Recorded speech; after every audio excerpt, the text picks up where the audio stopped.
Hello, late night listeners. This is Brian, and I wanted to let you know that we have a Patreon. It's a really fun thing. It's a great way to support the show, and it gets you access to all kinds of exclusive stuff. We have exclusive mini episodes. We have videos of me, for example, writing music for various things of the show. Leighton's doing all sorts of stuff, and it's just a really fun community. You also get access to our Discord if you sign up for our $5 a month tier or up. So if you like the show and you like what you hear, please check us out over on Patreon. It's really a great way to support us.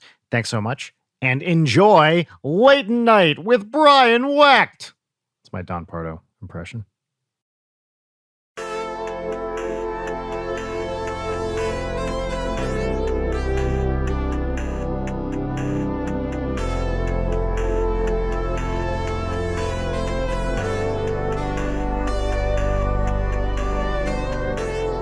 Well, you know what episode this is, right? Number 69, part 2? Yes, aka episode 90. Hell yeah, that's nuts, Brian. 90th episode. I know, right? Whew.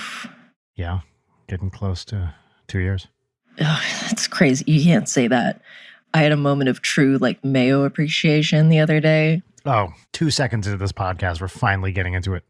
Yeah, I just got a sandwich from Jersey Mike's, and they just put a very generous helping of mayo on it. And it was like, this is holding this entire thing together. Individually, everything's pretty good. The slathering of mayo takes it up so many notches. What else was on the sandwich? Oh, it was like a Jersey Mike's club. So, bacon, avocado, some meats, ? Yeah. I'm always inclined to get the drench it in oil, but it's just not practical. I don't want wet bread. I want that sweet, sweet oil, but I don't want that wet bread. Yeah, I love oil and vinegar on a sandwich, and it really turns a corner. Put it in the fridge overnight. Oh, man. That sandwich the next day, it's the best. Wait, so you want the wet bread? You know what? The next day, hell yeah, I do. I want a cold sandwich that's been sitting in its own juices for a day. I understand the flavor potential of that, because if I get any sort of sub thing, I'm going to get 2 and I will eat like a king for 48 hours. But I stopped getting the oil and vinegar because I want my hands clean. I want them wiped clean of sin. Well, you can be the ultimate monster and eat your sandwich with a knife and fork. Can you imagine? Well, here's what you do. You go into a Jersey Mike's, you bring your own silverware, and I mean silverware, and a cloth napkin. Right. And you lay it out properly. Yep. You eat it, fork in your left hand, European style, none of this switching American bullshit. And you enjoy that sandwich as it was meant to be enjoyed. That's evil. That might have been the most evil idea we've ever platformed on this show. Look, you can choose to make any dining experience you have gauche and base, or you can choose to class the fuck up and really enjoy your meal. Because the two main things I'm thinking of are pizza and sandwich that are just an abomination if you knife and fork it. No, absolutely go fuck yourself on this, because eating pizza with a knife and a fork is a civilized, fine thing to do. And many millions of people around the world agree with me. By that turn, why is it not okay for a sandwich? You know what? I will say there are some sandwiches, if you get a real sloppy little bitch and you want to eat that thing, you got to eat it with a knife and a fork. So if you go to Cat's Deli and they give you a size of your head pastrami, you endorse a knife and a fork? No. I feel like in that situation, it would feel wrong to hit it with a knife and fork. I'm talking about a sloppy Joe or a real goopy little burger. A real goopy burger. If you're going for a sloppy Joe, why wouldn't you just eat chili at that point? Well, I hate sloppy Joes. Famously, Same. I hate sloppy Joes. I don't like cooked green peppers. I love green peppers. Yeah. There's something about the flavoring that cooked green peppers bring to stuff that I dislike intensely. This is what I was talking about with the heathen hash browns I had a few weeks ago. Yes. Just don't put cooked green pepper. Listen, you get a freshly little chopped green pepper, you get some dipping sauces. It's great. Crunchy and delicious, but cooked. It's awesome. Ugh. Right? There's something about a green pepper that's cooked. Red peppers, I'm okay with, but green peppers cooked? Nope. Can't do it. I will say though, but like a green stuffed pepper, like cooked by somebody who knows what they're doing, is delicious. I'm even out with that. I like a chile relleno. Oh my God. But that's not a green bell pepper. That's like a serrano or something like that, right? Oh, chili rellenos are so good. So good. There's this place in San Diego called the Bahia Grill, I believe, in La Jolla, like near the water. They do this burrito. I think it's called a surfer burrito, where the entire burrito has a chili relleno in it. And it's so fucking good. Yeah, there's a place near me that does one of those. And it's unfortunately like not as good as you'd want it to be. Mm-hmm. Like I had a chili relleno the other night for the first time in a while. It was just like, this is heaven. And I love the slow creep as you get up to the stem where you're like, all right, how thorough were they the seeds with this? Because I'm about to sweat. Yep. But yeah, Sloppy Joe's, I don't know about it. Well, the other thing is whenever I think of a Sloppy Joe, I think of school cafeteria. And that is also a thing that I feel like there's never been an elegant version or a decent version of a Sloppy Joe. Look, I'm sure there's Sloppy Joe fan clubs all over the fucking world. But when I think of a Sloppy Joe, I think of bad school lunch, like the worst school lunch, or summer camp, even worse, which is just not a tenable situation. Yeah, and I just looked up like gourmet Sloppy Joes, and the pictures are not selling me. Sloppy Josephs.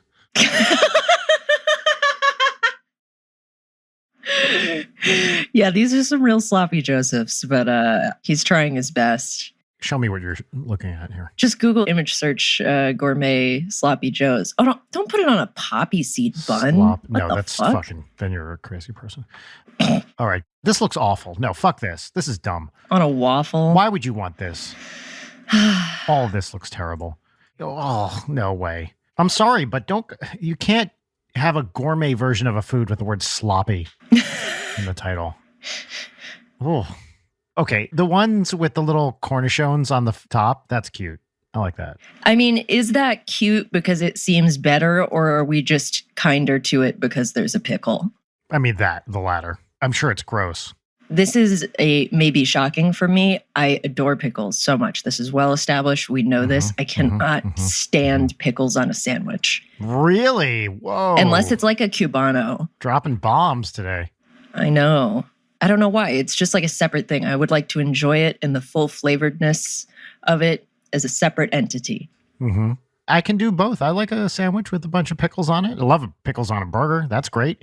Pickles on the right, like, sub sandwich can be awesome. There's a certain type of pickle, a bread and butter pickle, which I loathe. Yeah, they're pretty bad. They're like sweet. Oh, just why would you do it? There are lots of great pickles out there. Bread and butter pickles, which I think are they're one of those stupid American things that no right-thinking person in the rest of the world would actually eat. And Americans seem to love. Maybe I'm wrong about this, but I don't think so. I really liked them when I was a kid, but I was a child who didn't know any better. No, I grew up in New Jersey with real pickles, and that stuff was all bullshit. Yeah. Never liked those. Same thing with sweet relish. I don't like sweet relish. I think I don't mind it because the only times I ever have it is in a little tuna salad. Yeah, no, I'm going to say no. What else do you use relish for? What do you put it on? Oh, on a hot dog. Oh. Straight up mustard and relish hot dog. Or actually, I remember when I was a kid, I read some kid's book where the kids ate like a hamburger with mustard and relish on it. And I was like, what the fuck? And then I tried it and it was really good. And I have probably not eaten that in close to 40 years or something. But I remember really liking it at the time. I'm still looking at these Sloppy Joes, and this is... There's one that I respect simply for the nature of the double down, where it's a Sloppy Joe with a scoop of mac and cheese in the sandwich. It's like, yeah, I guess. If we're going to go full, like, you need to eat this with silverware, I guess. Can we talk about the very gendered brand Manwich? Which I always thought was ridiculous and certainly is not doing itself any favors in 2021. Brian, you're so brave to say that. You were really winning one for feminism here. On behalf of all boomers, fuck you, Manwich. I'm going to start a GoFundMe to rename Manwich to Girl Boss Witch. But witch is WITCH, right? Ooh, yeah. You know, Killstar. You've probably seen either me or Susie wearing some of their clothes. They're like a goth clothing/lifestyle brand. And they do a lot of like, riffs on like, oh, here's a little bag that's shaped like a carton of milk. And it's like goth milk. And it's got all the branding. Oh, yeah. Yeah. But with Manwich. Okay. I didn't even know this was a brand. Look at this. I'm looking at the Killstar website. Yeah. Oh, what a shock. Here's something shaped like a bat. Killstar, I am begging you, make your website easier to navigate. I want to be able to click on a thing to see all. I want to give you money, y'all. Let me give you money. But you're just making it so difficult for me to do that. They have incredible home goods. If you could pick one thing from this collection for me to wear, what would you pick? This bat onesie? This is great for an audio medium where listeners, I also don't know what Brian's talking about. Let me see. Men, tops. This is just turning into an ad for Killstar. Their clothes are so comfortable, Brian. I wear a lot of black. I wouldn't say what I wear is gothy exactly, but I do wear a lot of black t-shirts. So I'm pretty edgy, is what I'm trying to say. Yeah, you're pretty hip. You're pretty cool. Yeah. Yeah, I don't know. You really couldn't go wrong, Brian. One time Rachel was like, when was the last time you wore a button-down shirt?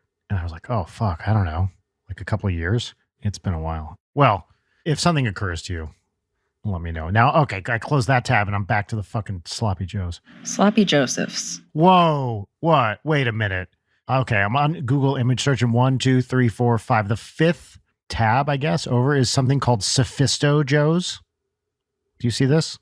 Oh no. The description of the Sophisto Joes. These are the Jay Gatsbys of Sloppy Joes, i.e. dead in a pool. Suave, debonair, but we'd be remiss if we let the black tie frippery of these cosmopolitan Joes belie their true nature. Frippery? Close the tab. I don't want to hear it. Once the word frippery comes up, that's an automatic out. They're doubling down on the Gatsby thing, just as with Fitzgerald's famous hero. There's substance underneath all that class. Or do they put a West egg on top?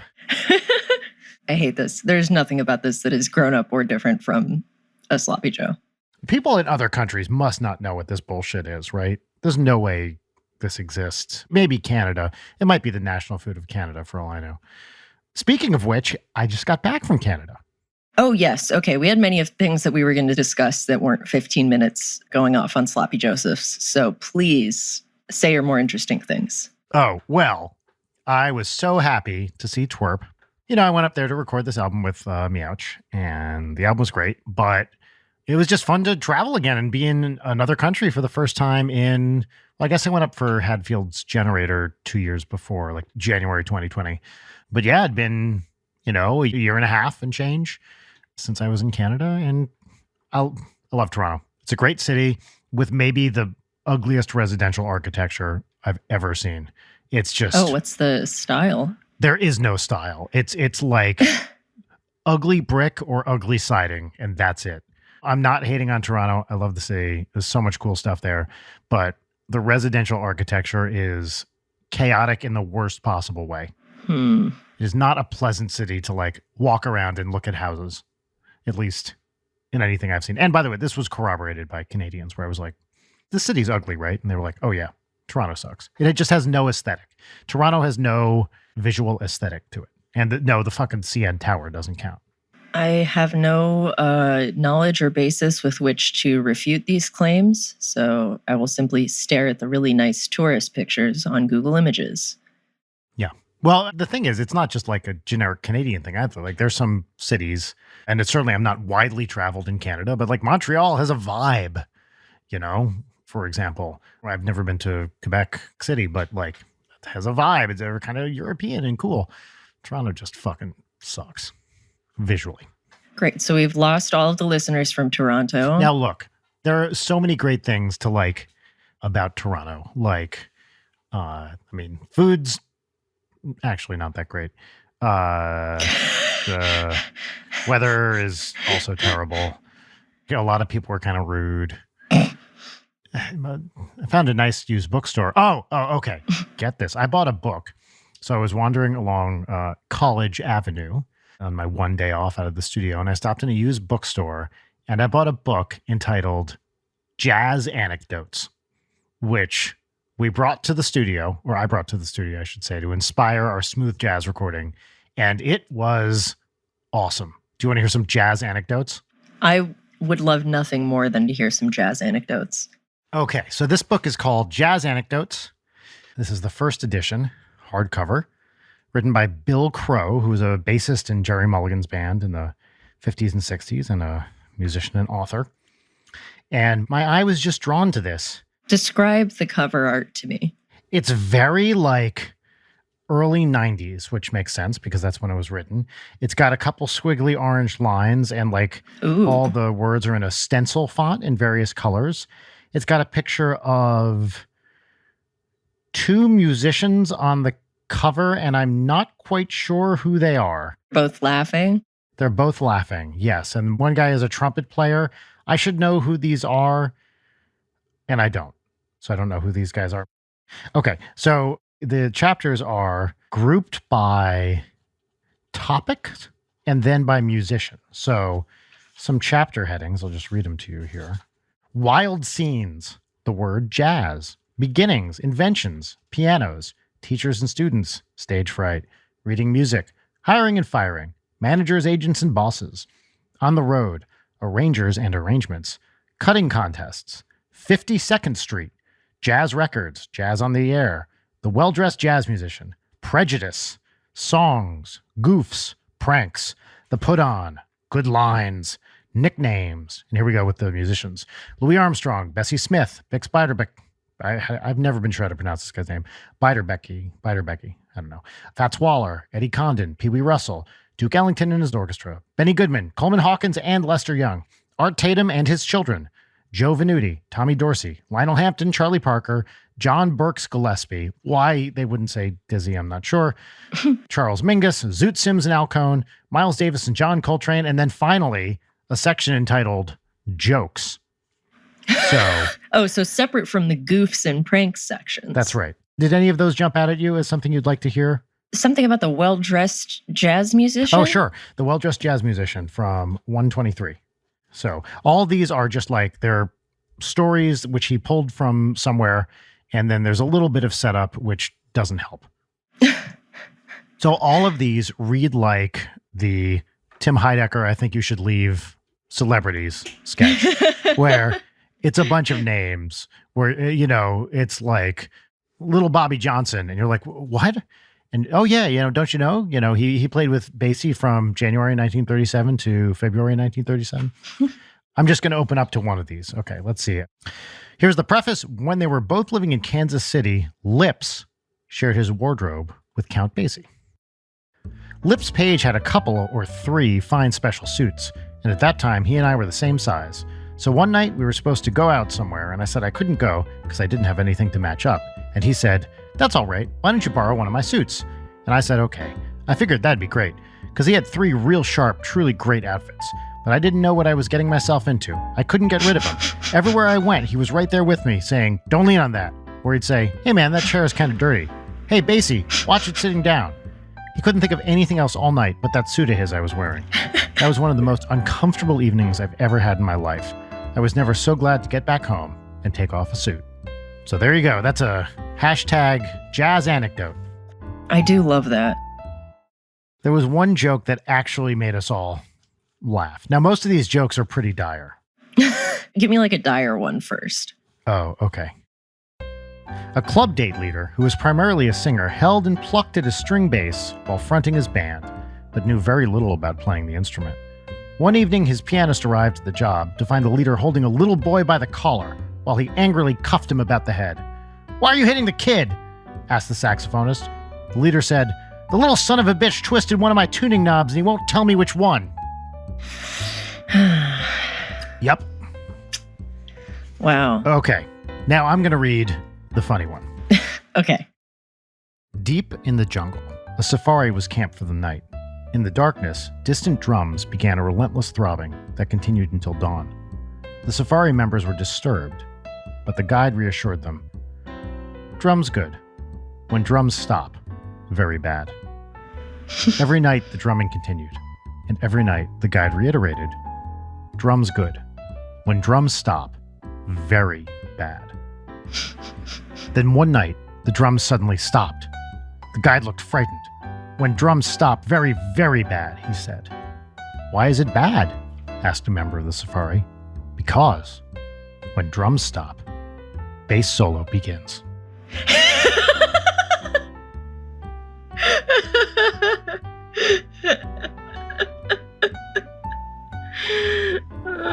Right? Actually funny. Yeah, that's pretty good. Here's another one from the joke section. A band leader was having a few words with his musicians just before the job. Now listen, you guys, when I say 8 o'clock, I want the music to start at 8. I don't want you walking in here at 8. And the drummer went rump-up on his snare and bass drum.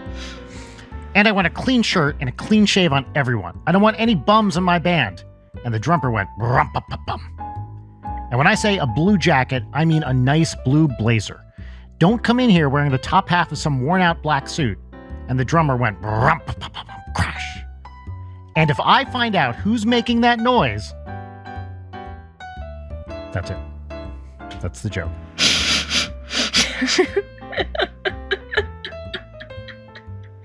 There's some 4D comedy here. Yeah, I mean, that's jazz, baby. Oh, yeah. There's a whole Paul F. Tompkins bit about how jazz is just designed to make other people feel stupid for not understanding it, which is a very funny little bit. It's this incredible thing where jazz went from, being, I don't even know what you'd call it, like pretty raw, I would guess, originally, right? And now it's like this hyper intellectual thing. Like people who do jazz are straight up nerds at this point, generally speaking. Yeah, I don't know enough about that to refute it. So I think there was a big change. I'm not enough of a historian to really know, but probably around the bebop era when people like really started playing these solos, which were, very technical and about the chords changing rapidly and really getting into the harmonic structure. And then you have these super intellectuals like Coltrane and Sun Ra. And, this now goes up through the present day. Jazz has become like, it's a very nerdy thing to do in a good way. And some of the music is amazing, right? But yeah, I deeply, deeply love it. That's what to me is funny about it, is sometimes it takes itself a little too seriously, like many, many things. That's why I like some hashtag jazz anecdotes. Yeah. Let me know how the jazz anecdotes like spiced up this process. So give me the lowdown on the studio. I have lots of synth questions. Oh, yes. The studio. So the studio was great. It was in Toronto, and the incredible synth lineup. So we're talking, what did we play? We used the Korg M1 a lot, which we booted up and had no sounds on it, like literally none. And we were like, fuck, what do we do? So we tried to download some from the internet and connect to a computer, which shockingly had trouble talking to a 40-year-old synthesizer, but eventually got the sounds on there. I think the guy who runs the studio contacted his forum of Ontario synth heads and got a card, which I think helped with all the patches. So we got all those back. The M1 is iconic, used in countless things I forget exactly what year it came out. I think it's late 80s, early 90s, 88 to 95, yeah. So you have heard the Korg M1. Oh, I didn't realize that's the best-selling synthesizer in history. Wow. And you have heard these patches unadulterated on many, many things, especially in like house music. I'm looking here. Apparently it was in Vogue, the Madonna. Yes. So yeah, lots of fun things and some really there's a slap bass patch on there, which is pretty rough, and we used it. But I love a really shitty bass patch on a synth, especially from a certain era. Like, it feels like a completely different beast, Oh, yeah. Like, this is a very, very specific sound. Do you know Dr. Mix? He's something of a synth head. Wait, yes, I've 100% watched many of this guy's videos. You watched many of this guy's things. And he has a video, which we watched to go through some patches, called Korg M1 Synthesizer, Famous Sounds. And you've heard these sounds before. I've definitely watched a lot of his famous sound. What a character. Yes, he's Scandinavian, I believe. Yeah. He's also so excited to handle synths, which I think is the best thing about getting into the synth side of YouTube. But there's so many good, like any of the huge like analog synth demonstrations or like modular ones where they're just like, oh, it's such a pleasure to be able to pull this sound out of it. And it's just like the worst, loudest buzzing you've ever heard. And it's like, these are my people. I love this. Yeah. There are so many presets on those synths where you're like, why would you do this? Who would ever use this for any reason? It's really astonishing. We also used a Yamaha DX7. Nice. Which is a real classic and has a lot of 80s ballads with kind of a belly electric piano, have DX7 on them. Those are great. So we used that. We had a old school Juno, which I have the module for, but it ain't the real thing. Yeah. Also, I love the aesthetic of the Juno. Is one of my favorites. It's great. Yes. It's real boxy and pastel-y. Yeah, I have a pedal of like the chorus for my bass, and the pedal has like wood casing on the sides of it. It's so cool looking. That's great. Great sounds on that too. We used a bunch of them. Yeah. Honestly, the most exciting thing was playing on a Hammond organ with a Leslie, which is the speaker that comes with it, that rotates and gives it some vibrato. And I've never played on a real Hammond before. It was really fun. What was the experience like of playing on it? I mean, you have to like pull out the drawbars and the keys go down real easy and they're short. So you can do the slides, like, those classic organ slides, listen to whoever, Jimmy Smith or whatever. And you can just do them super easy because the keys, there's not much resistance to them. And it's weird because also, so it's got two keyboards, a top and a bottom, which you can just have different presets on. But at the bottom like octave, they're shaped like the white keys, whatever, of a piano, but they're black, and those are the presets. So you can preset sounds using those keys. Oh. We didn't use that at all because we just adjusted the drawbars as necessary, but it's fucking cool. And those Leslie is like roughly as tall as a person. It's a gigantic fucking thing. Wow, yeah, that's wild. I'd never seen a Leslie before. Oh, yeah. Every time I see one, I'm like, how do people travel with these? Because they're huge and the organ's huge. So if you're like an organ player, what the fuck do? You just, I guess, drive around with this fucking thing.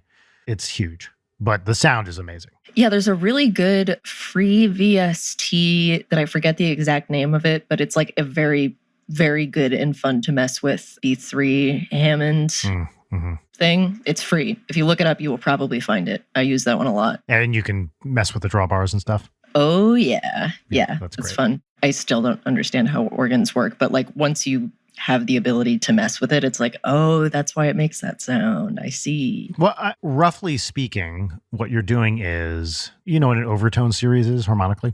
Nope. Okay. So an overtone series is a bunch of frequencies that occur in basically set intervals above a given tone. So if you're vibrating at, I don't know, whatever, I'm going to make up a thing, 100 hertz, okay? And you double that, 200 hertz. That tone is an octave above the first one.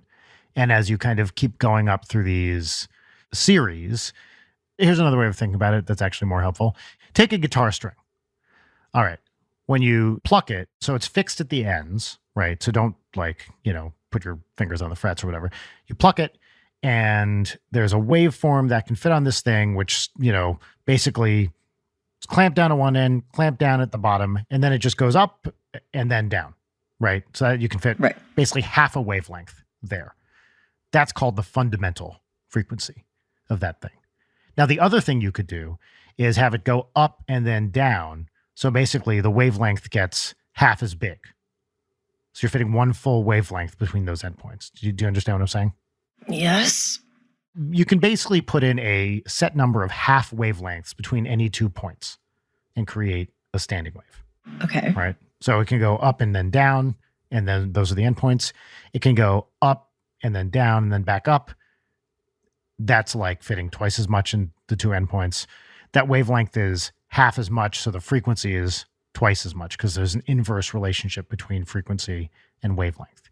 And it turns out that these notes that you would get, the pitches you would get from these, which start at what's the fundamental and then a frequency twice as high and then 3 times as high and then 4 times as high and then 5 times as high, etc., are set intervals. So first it's an octave up, then it's a fifth up from that, then it's a fourth up from that. And you can kind of keep going as you go to the different multiples of the fundamental frequency. And that's what's called the overtone series. Okay. So generally speaking, when you have something like, whatever, a guitar string or an organ pipe or whatever, anything where that's creating sound, you get some mixture of all of these frequencies at once, right? It's not just a pure tone. It's a mixture of all of these. And how much you have of each one is what the drawbars in an organ basically do. Oh. So if you close the top ones, but open up the bottom ones, this pitch will be lower. But if you open up all, then you're kind of weighting everything equally, roughly speaking. I'm not 100% sure how the mechanism works on an organ. So maybe it's not this linear thing that I'm talking about, but it basically is weighting the different parts of the overtone series in different ways and then giving you a different sound that has different amounts of high or low pitches. Okay. Yeah. That mostly makes sense. Organs are cool. Very hard to do that without drawing anything. Just explaining it. Pure audio. So, yeah. And they had a Rhodes and a Whirly, 2 classic electric pianos, which I love playing on. We use the Whirly a lot. Tell me about the Whirly. Oh, it's just rad. So basically you turn the thing on, you can control the volume, the amount of vibrato, and this thing played great, and I love the sound. So we use that for most of the songs on the album. That's what I like to hear. Yep. You had a little Selena in there? You know what? We didn't use the Selena at all. There was no real room for it. What the fuck, Brian? Well, that's the next album, I guess. Folks listening, if you like Beach House loves a Selena. We love those string pads. You know what they did have? They had a fun machine. A fun machine? Look up right now, Google Fun Machine. What the fuck is this? This is a classic, it's kind of an organ, but it has real cheesy beats and stupid sounds. Oh, they're fucking great. That's neat. Last night, I feel like in preparation for this episode, I had a dream about keyboards. It was like there were a bunch of very pastel, all the keys and everything on it were the same shade of gentle, pale, baby puke green. And there were a bunch of different variations, real aesthetic, Pantone dealies. So maybe my brain was preparing me for synth discussion. I like that. That's a cool idea for a design. Yeah. God, I learned so much on this trip. So do you know what an optagon is? Like with a P? Hold on. Let me find this thing because I always forget how to spell it. Optigan. Optigan. Thank you. Oh, yeah. It's optical organ. Right. Ooh, love this. So this was an old school thing that had discs in it that you could adjust the tempo of by how fast they spun. And it had all these amazing pre-programmed samples. You just scroll through, you can get all of these now, but they basically hired people to play in every key, these different funk and stuff samples. Wow. Did you listen to either of the tracks I sent you yesterday? No, I haven't looked it up in my email. One of those, it's a Latin thing, and the main drum thing we used is a loop from the Optigan. That's really cool. I love the color scheme of it, this washed out nursing home brown. Oh, it's fucking cool. Very cool. Apparently there's a free iPad app if you want to get some of those sounds yourself. Oh, there is? Wow. Yeah. Okay. The disc thing reminds me of the Melotron. I would love to see a Melotron in person. Oh, yeah. Those are fucking cool. Especially the old school ones. There's a video on YouTube of someone who restored their own, going through all the tapes in the back. Fuck, that's so cool. Yeah. You can get a modern one, which doesn't work on tape anymore. It's all digital. Really? Yeah. They have newer Melotrons. Oh, they've got the Melotron Mini, I see. Yeah, it defeats the purpose of the original, but on the other hand, it also works. Yeah, and isn't completely broken because it's all actual tapes. Yeah, exactly. So for those of you who don't know what a Melotron is, it's basically the same thing. And you've heard this on it's on Beatles songs, and it's all over the place. Yeah, Strawberry Fields Forever, it's that sound. The flute sound Yeah. on that. But the samples it used for the notes were actually recorded on tape. And every time you hit a note, it would play the tape. I've never seen someone take it apart, but that's not easy to do. And they were famously finicky. It's very convoluted in the back. Even if you're not interested in synths, just look this up on YouTube because it's really cool. Yeah. What are the instrument tracks that are on it? There's choir, I believe. Yeah. Violin, viola. There's flute. I think there's some strings. Maybe a trumpet. There's flute or flutes, plural. Mm-hmm. Oh, wow. Look at this. Oh, internal operations of Melotron. Now you are speaking my language. Ooh, all right. Looking at the Melotron, this poster for Duets for Melotron came up, and this has maybe the greatest art I've ever seen in my life. Oh, my. Yes, please. Oh, God. Wow. Fuck. What the fuck is happening here? That is a couple faces. The world's first Melotron duet concert. They can't make that claim. 2016. What are you talking about? I like that they have to also include who provided the Melotrons. And look at that name. Winston Eggleston. If you had to guess, like, what would the name of somebody who owns not one but multiple Melotrons would be, I think that would probably be up there in the top 3 guesses. Yeah, I mean, certainly. Wow. That's an old school nerd name, and I love it. I gotta look up Winston Eggleston. Yeah, what's he do? Does he make his own stuff? You got a YouTube channel, bro? Are you an influencer? He's a film producer. Oh my God, look at the... What? Wait a minute. Yeah, he looks awesome. He's younger than I thought, at least in this picture. Winston Eggleston in diaper? Getty Museum? What? Is this some, like, society guy? Wow. I think there might be, like, a whole thing going on here. Yeah. Interesting. Wow. Is the Getty's website really that bad? Guys, it's 2021. You can get, like, a webmaster. I just searched my own name on Getty Images and nothing came up. Brutal. There's a bunch of pictures of Korn, like the band. Hold on, this is really important. There was apparently one model of the Melotron, only one of which was made, called the Skelotron, that was clear. Yes, that's so cool. Oh my God. By the way, I was wrong. There are pictures of me on Getty Images in Starbomb. Anyway. Look at this picture of the Skelotron. Whoa. The M400? Yeah. Fuck, that rules. Look at this thing. It surfaced in 1990 in Dallas, Texas, in a studio called Dr. Funkenstein's Music Lab. Oh, wow. That rules. Oh my God, wait, there's one comment on this that's arguing. Oh, wow. And this is the Brian Gregory Wilson mentioned in the article. Oh, hold on. This is drama. Yeah, we got Melotron drama. All right. So much is inaccurate in this story. I found the Melotron in a cheesy music store in Pleasant Grove, Texas. When I saw the serial number, acrylic number 1, I knew it was something special. I called Dave Keene at Mellotronics to verify if it was a valuable antiquity, and he confirmed it was one of a kind. He said it had been stolen from a truck in Clearwater, Florida, along with 2 others. He said the statute of limitations had run out, so I was free to buy it, but if I was a stand-up guy, I'd let Dave buy it back from me and give me a refurbished M400 for my trouble. I did purchase it, and held the note on it for nearly a year before he delivered the M400. I never cared for the way this story made me look like I moved stolen goods for profit. I did the right thing and returned it to what I thought was its rightful owner. So many questions. What happened with the great Skelotron heist of Clearwater, Florida? Oh my God. Well, you don't start playing Melotrons unless you don't have the stomach for drama. Yeah, this is a little bit less of a Melotron and more of a insert better joke here. Dramatron? Dramatron, there we go. The Dramatron M400. I have my main monitor, which has like Zencaster, and then my other monitor is just 12 tabs of synth shit, which is really what I'm here for. You would have loved this studio. And the guy that ran it, Tom, was very dry in all the best ways. I feel like that's the only way that a synth guy can be, Oh, yeah.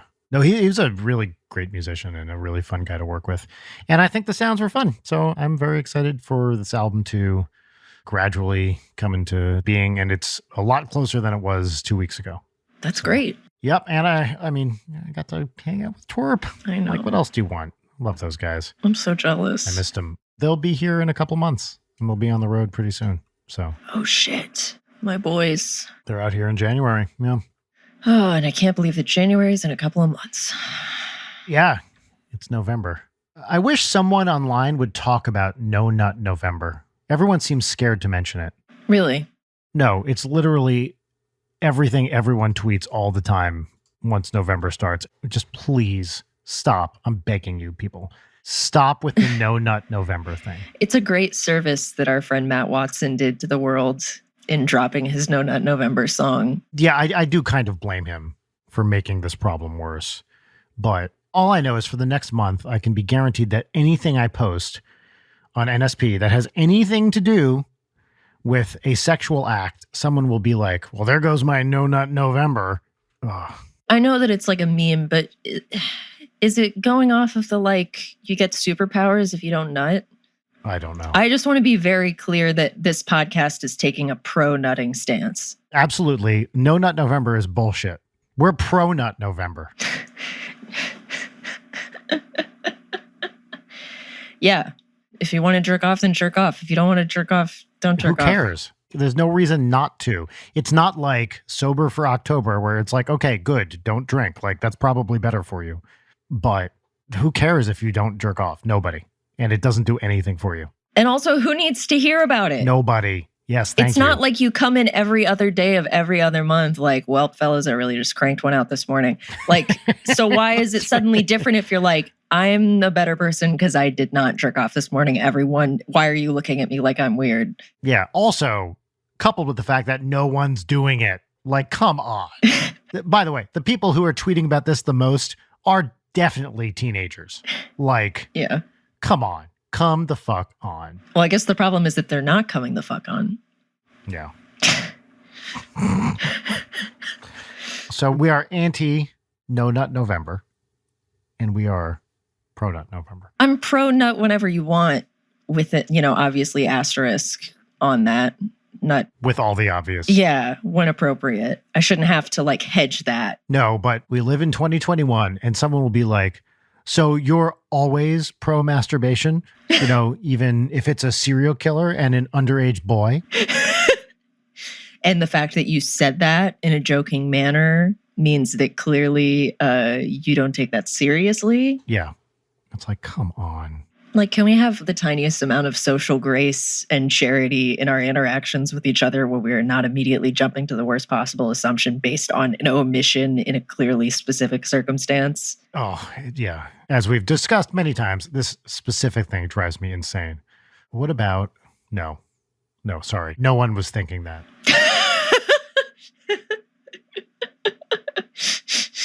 Oh, sigh. Yeah. I was going to talk more about Not Scary Farm. Oh, yeah. I love the prospect of there are just guys in the crowd and you don't see them coming and they're going to come flap a thing in your face, but legally 6 inches away from your face for safety reasons. Yeah.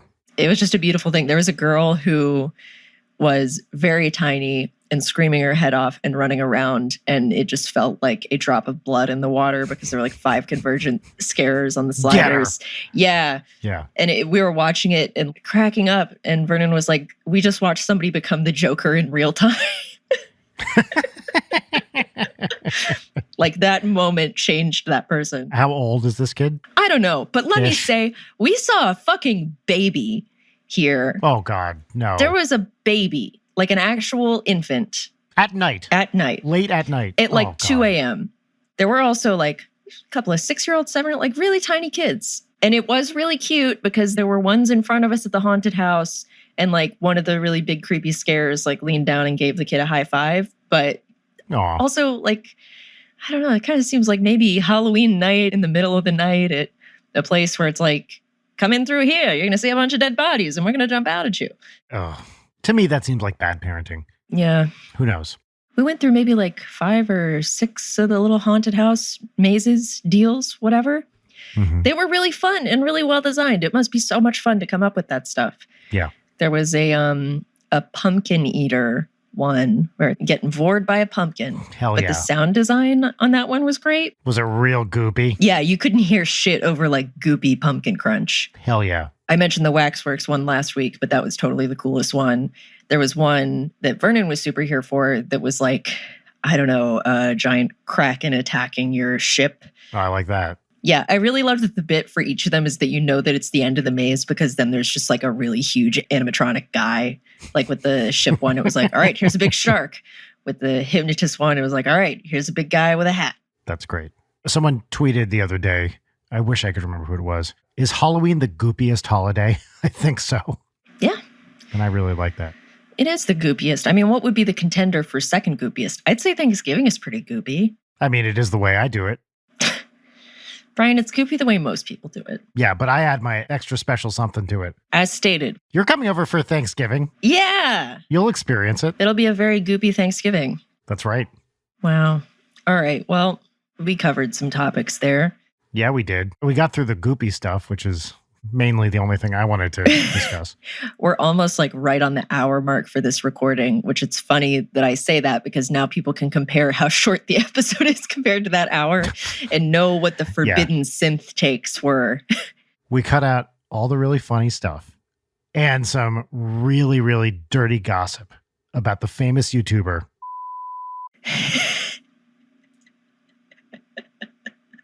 And I wish I could tell you what we said about them. Yeah. But we had to get rid of all of it. We had some really disparaging comments about some Korg synths, the memory moog. I know you'll never forget what we said here today, but the audience will never know. I wish you could have seen actually this mini moog that they had, which was fucking great. Oh man. The mod wheel on that thing is like unusable. You just can't do anything with it. I think the pitch bend is like, it's something like plus or minus 17. Oh boy. Which, why? Why would you do it? Why not? Except because it's awesome. Yeah. Some of the most beautiful synths, Mini Moog, for example, you got your Prophets. The wood on those, why did we stop the wood. putting sick wood on stuff?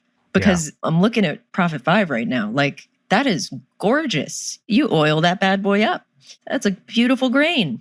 What better to inspire you to make music? There's something about fake wood paneling that it was like cool in the 70s and then it became real dated and now it's awesome again. And believe me, I grew up in a basement that had like fake wood paneling, like the whole basement, which was our like rec room, fake wood. And it was rad. I had a great childhood in that basement. Yeah, wood paneling just makes me feel warm and fuzzy. And I'm glad to see that some of the 70s fashions are coming back. Also, just like, I have a really big thing about the unfashionable colors and how we really all need to embrace like a rust orange and a mustard yellow. Yeah. And a lime green. And a lime all together. Green. Why not? And like maroon. Baby, we're all going to die. Buy stuff that's mustard colored. And then if you want to eat your stupid sloppy Joseph with a whole bundle of mustard on it and it gets on your shirt, don't matter. Yeah. Make sure you combine all these colors in thin horizontal stripes too. Mm-hmm. All right, well, great. We've settled that one and made some strong stances. Literally, we're sitting here wrapping up this like main section of the episode and I'm just scrolling Google Images, looking at people's synth collections. Yeah. We've talked about this before. I'm not much of a gearhead. I love playing it. I don't want to have to worry about like maintaining it. Of course not. But let's say you had fuck you money and you had the space to accommodate it. What sick synth would you grab? I'd love one of those, like, what was it? CP80. I mean, do you know what that one is? It's the Yamaha one? Yeah. Electric grand. Ooh, I love this little space age piano. That is cute. Yep, those are cool. You know, some of the clavs that, like, for example, Stevie Wonder played, those are cool. As somebody who cannot play piano or anything, the Fairlight CMI is the coolest synth to me. Yeah, the thing rules. Can we like find somebody in LA who has one and go harass them? There must be a bunch of them here. Because not only is it a dope synth, everyone listening, I need you to go look this up right now. It's exactly what you want it to look like. It's exactly what you want it to look like. And if you think of what would keyboard head Leighton be really into, it's an image of this. It has a mechanical keyboard on it. And I have the Arturia VST of this. And it has the little keyboard on the UI. And I mean the typey keyboard, so you could like change your patches and shit. That is just as chonky as you like them. Oh yeah, but when you click on it, it makes little typing sounds. It's really cute. But you can't record the typing sounds, which is fucked up to me that you're going to present that as an option on a Fairlight CMI and then not give me the ability to MIDI note those keyboard clicks. I like in all of these pictures I'm looking at right now, it has the green waveform, Yes. like 3D waveform on black background monitor. Oh, I grew up with a lot of green text on black screens. Oh, Brian, I'm wearing that shirt that I sent you a picture of yesterday. Oh, yes. That's just, the internet is awesome. I'm straight up ripping this off for a Late Night merch shirt, just so you guys know. Great. Oh, green text on black. Beat only by the, like, I don't even know what, like, ochre text. That's basically what that color is, right? Like sort of yellowy tan. Yeah. Oh, that is ochre. That's pretty close, actually. I had a monitor for an Apple IIe with the ochre text. Okay, let's do some segments. So, Leighton, our first segment is called What's Poppin'. Mm-hmm. And its theme song goes here. We always add it in post. So Jarek put it in there. What's poppin'? What's poppin'? Brian, what's popping? What's poppin' for me this week is it is one of my favorite albums, which I come back to every few years. I'm a big Devo fan, speaking of synths. Have been for a long time. I don't think we've discussed much Devo on the show.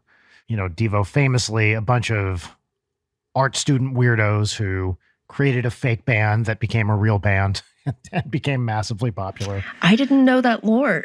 Oh, yeah. So they were art students at, I believe, Kent State. And they made a movie called, I think it's called The Truth About De-Evolution, which had a band in it called Devo because of de-evolution. Oh. And then they basically just started doing stuff as Devo. And then they became a quote unquote real band. Although, what is a real band anyway? Which is part of the point. And their early stuff especially is, I mean, if you like weird fucking synths, oh boy. Early Devo is some of my favorite music, which means it is very much in the Rachel saying, can we please listen to something else zone. And it's great. They have a kind of, I don't even know what you call it, like oddities pair of albums called Hardcore Devo, which has some real great synths on it. But the album I'm talking about today is their second album called Duty Now for the Future, which is just great. I mean, the synth work is awesome. There's some fun guitars. It has some of my all-time favorite Devo songs, including Pink Pussycat, which nobody really talks about, but I really love their cover of Secret Agent Man, a song that is actually probably the most popular song of the ones I've mentioned, which is kind of two songs called Smart Patrol / Mr. DNA, or maybe it's the other way around. I don't think so, though. It's just great. It's very high energy. It's got a very punk vibe. It's like a classic new wave album. It's clearly a bunch of young people screaming while playing amazing synthesizers. You know, it's Mark Mothersbaugh and the other Devo guys, Jerry Casale and everybody else. And the songwriting's great. It's like interesting stuff musically too. So I love the album. There's a really funny Rolling Stone review of it, which I just read, where the guy fucking hates it. But it is certainly recognized as one of the classic new wave albums now. And I can't recommend it highly enough. It's great. And it's like one of those albums that's exactly the right blend of weird and poppy. It's just fantastic. So yeah, Duty Now for the Future by Devo. Hold on. I was searching Devo just so I could get some visual reference. Do you know about John Hinckley Jr.'s deal with Devo? Oh God, no. What? He's claiming that he co-wrote a song with Devo that he deserves royalties for. This is just this week? Yeah. Oh God. What did he say he wrote? Back in 1982, I co-wrote a song with Devo called I Desire. It's on their album, Oh No, It's Devo. Yes, I know this song. The album is still selling worldwide, especially in Japan and Europe. I haven't seen royalties in 35 years. What's the deal? I don't know, man. You kind of tried to assassinate the president? They took verses from the poem. Oh, I Desire. I see. It includes some of the poetry he wrote for Jodie Foster. Oh my God. You know about that whole thing, right? Oh, of course. Yeah. Okay. I mean, I was too young for this when it happened, I don't know how much of that transcends generations. Getting back to Devo, they're still playing shows and stuff. Good for them. Not many, but they tour. Have you seen them? I have not. I mean, they are legitimately one of my all-time favorite bands, so I would love to see them. Apparently they were here for some festival or something over the summer and I just missed them. But yeah, I'd love to see Devo someday. Well, I like that. Good poppin'. Thank you. What's yours? What's poppin'? What's poppin' for me is, several months ago we talked about me watching Mommy Dearest, and I decided to read the book by Christina Crawford that it is based on. Oh, wow. Yeah. So there's Mommy Dearest, the book, and then Christina Crawford 10 years later wrote a follow-up called Survivor. In the book Mommy Dearest, it's very, very classic, very harrowing, child abuse tale. It's also about dealing with having a famous parent and this disparity between the public image and the private image. And it's a huge bummer, huge content warning for child abuse and literally everything. But it is so incredibly written and insightful. Really? Yes. Yeah. And what a strong woman. Christina Crawford is amazing for having gone through all that stuff. And the story, you know me, I hate inspiring shit. It's so inspiring. And then the follow-up, it talks about how the Mommy Dearest movie got made and how it got as fucked up as it did. I personally think that movie is great, unironically. It's a cult classic, cult camp classic. I guess. But it's a real disgrace to Christina's account of things, even though a lot of the things that happen in the movie are based on things that she talks about. But what's crazy about it is that she had a stroke that paralyzed her and she almost died as the movie was releasing. Christina did? Yeah. Oh, God. And so, she was in the hospital fighting for her life. And then she got out and found out what a huge backlash there was. And she didn't expect that people would doubt her story about Joan Crawford and that, it would be all of her memories and experiences coming under attack. Wow. But 2 incredible books. With the way that she describes her mother, it's something that often gets overlooked in a lot of fictional depictions of or discussion about child abuse, where it's she so perfectly captures that feeling of, I love this person and it's so difficult. You're kind of forced into the system where you have to accept the obscenely awful things. And then also, I love this person who is nice to me and gives me good things sometimes, which, keeps you holding on. It conveys that really compassionately and insightfully. I don't know. I can't praise it enough. Obviously, huge trigger warning for a lot of people. But, if you've had to deal with that kind of thing, it's a very cathartic read. So I recommend it. I knew it was based on a book. I guess I just assumed that there was nothing that's special about the book because you never hear about it. Yeah, of course you don't, because it got overshadowed by the movie. But the thing is that Christina Crawford founded an organization to help victims of child abuse. And when that book came out, nobody had been talking about it. So it was one thing to be hey, people abuse their children. And then another to be Joan Crawford, America's favorite, abused her children. Right. Because that came out in the 60s? Maybe? 50s? 70s? I think. It was definitely pre-1980, for sure. Of course. Right? Because I think Mommy Dearest was late 60s, early 70s, I think. The book was published in 78. Oh, really? Okay, Yeah. wow. And Mommy Dearest was 1981. Fuck, okay. I was off by a decade. And it's interesting, too, because Christina kind of repeatedly states that this wasn't meant to, be a whole, here's how awful my mom is. It's a memoir. It's about her life. And it just so happens that her mother's everything just overshadowed. It happens in the movie, so I guess people would be familiar with it. But, Christina got on a soap opera and then she got really sick. And then Joan Crawford swooped in while she was sick to take her role on the soap opera and showed up and did everything drunk.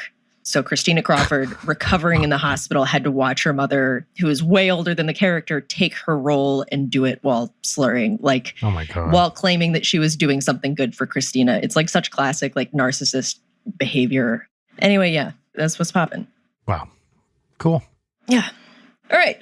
Time for Peaches and Lemons, which is 3 parts gratitude exercise and 1 part petty grousing. And the theme song goes here.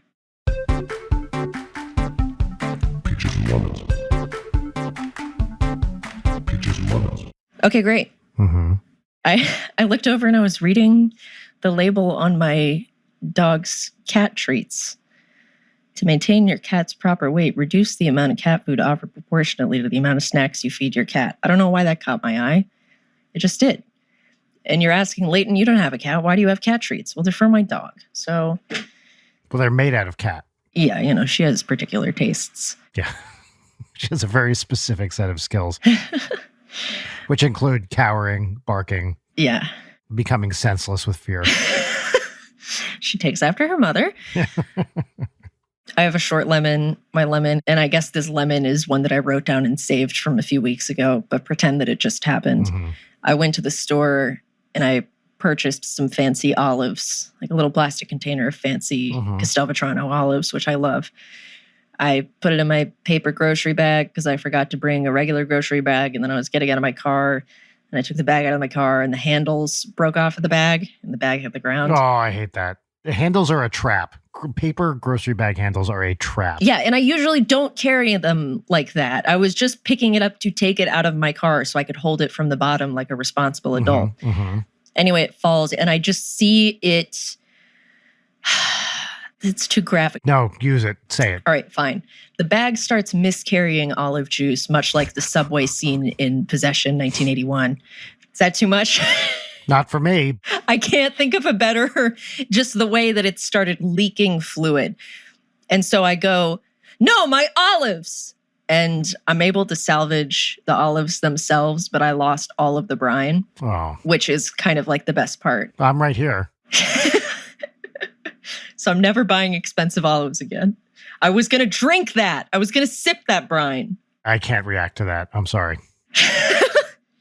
All right, fine, Brian. What's your lemon? I don't think anyone's ever said, sip that Brian before. No, and they never will. Yeah, well, not if I have anything to say about it.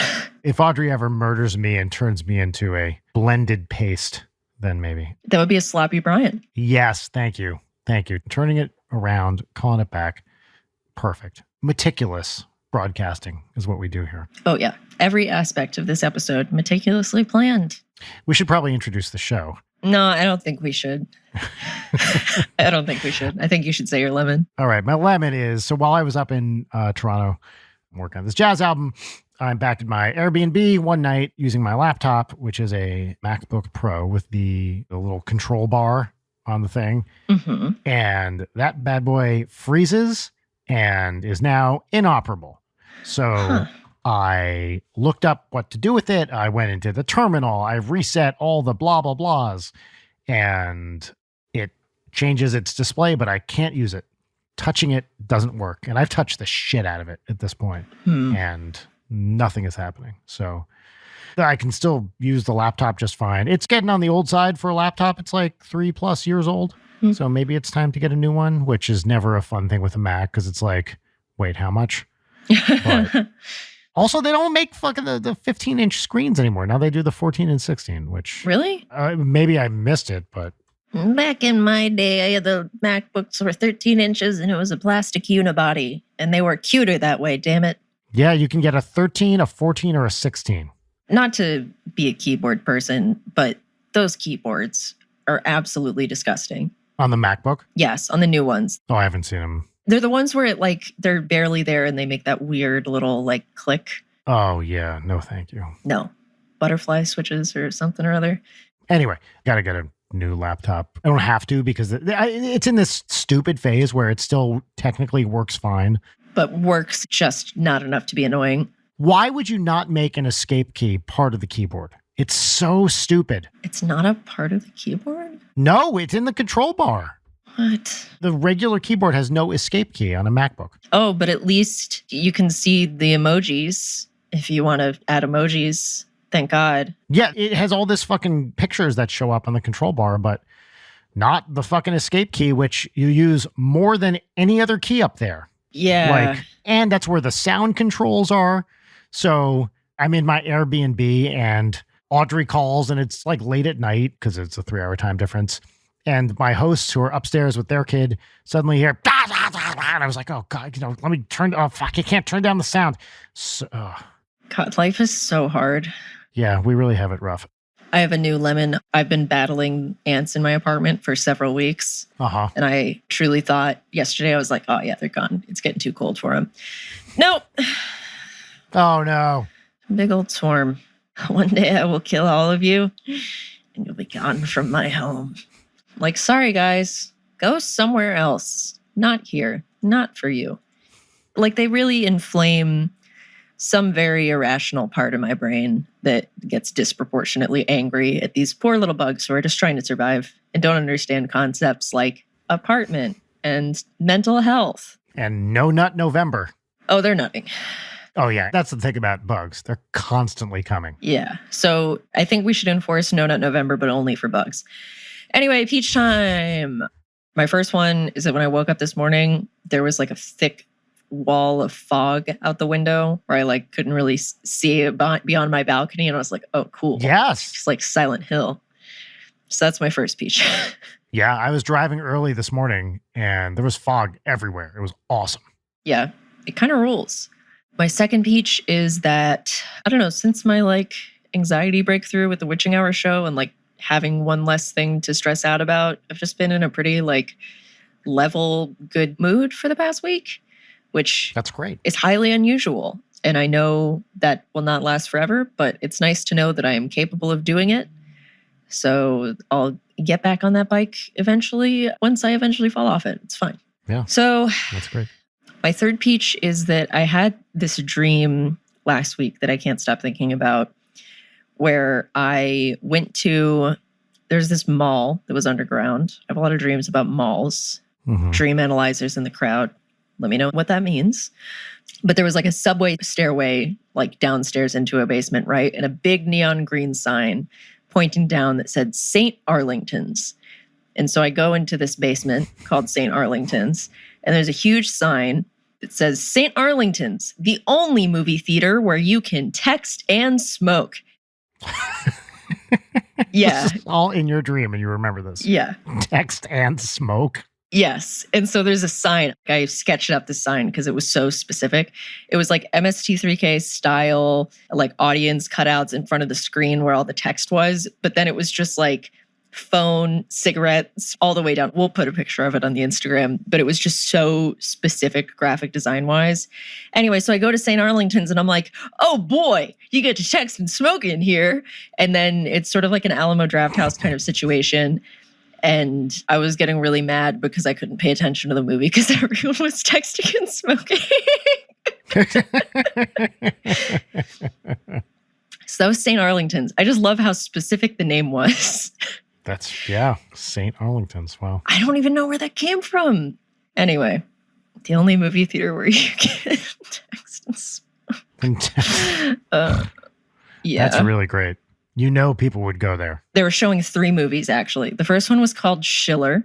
The second one was called Dreamland. Schiller? Schiller, yeah. And then the third one was called The Many Saints of Newark.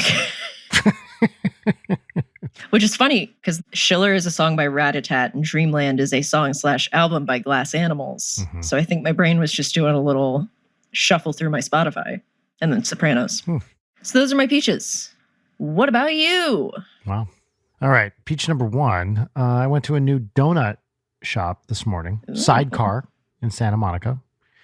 And it was pretty solid. You know, always excited to try a new donut and coffee place. This was definitely on the like hip upscale side of that spectrum.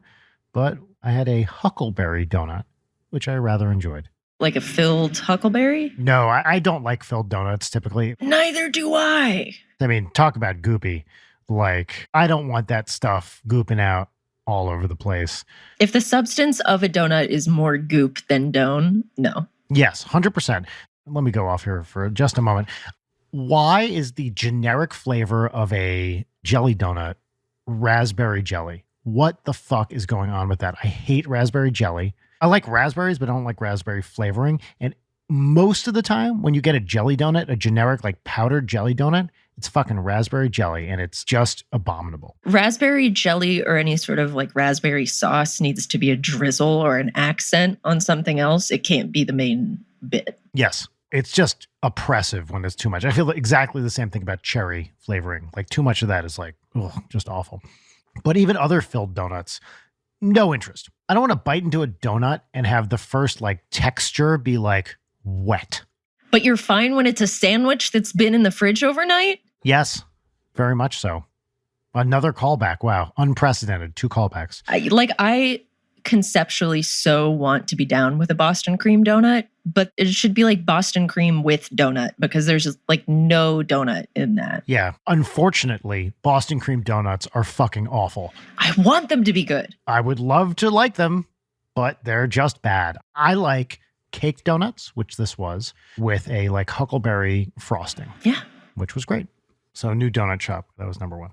Number two, when I was flying back from Toronto, when I was buying my plane tickets, I was looking at the fares, and for a very slightly longer plane ride with a connection, there was a fare that was like a stupid cheap first class fare. What? And I was like, this has to be wrong. The normal ticket was $300 and the first class was $400, something like that. And I'm not even exaggerating. Like, that's what it was. This was like one particular itinerary. All the other first class itineraries are like, you know, the usual bullshit, like $1,000 or whatever. And I was like, should I fucking do it? I'm going to fucking do it. You know, so I bought this first class fare. I'm in Toronto and it's a connecting flight, which I try not to do. But for a cheap first class fare, I was like, why the fuck not? You know, Yeah. I'm going to give daddy a little pampering. And I'm sitting there. And then I get the notification that my first flight has been delayed by 3 hours. Huh. And I'm like, oh no. At this point, I'm like, I want to get home. And if I miss my connecting flight, who knows what the deal is going to be. And then 20 minutes later, I get another text from the airline saying I've been rebooked on a direct flight from Toronto to LA in business class with the fucking lay down seats. Oh. Had I purchased that, that's probably legitimately one of those like $1,500 tickets.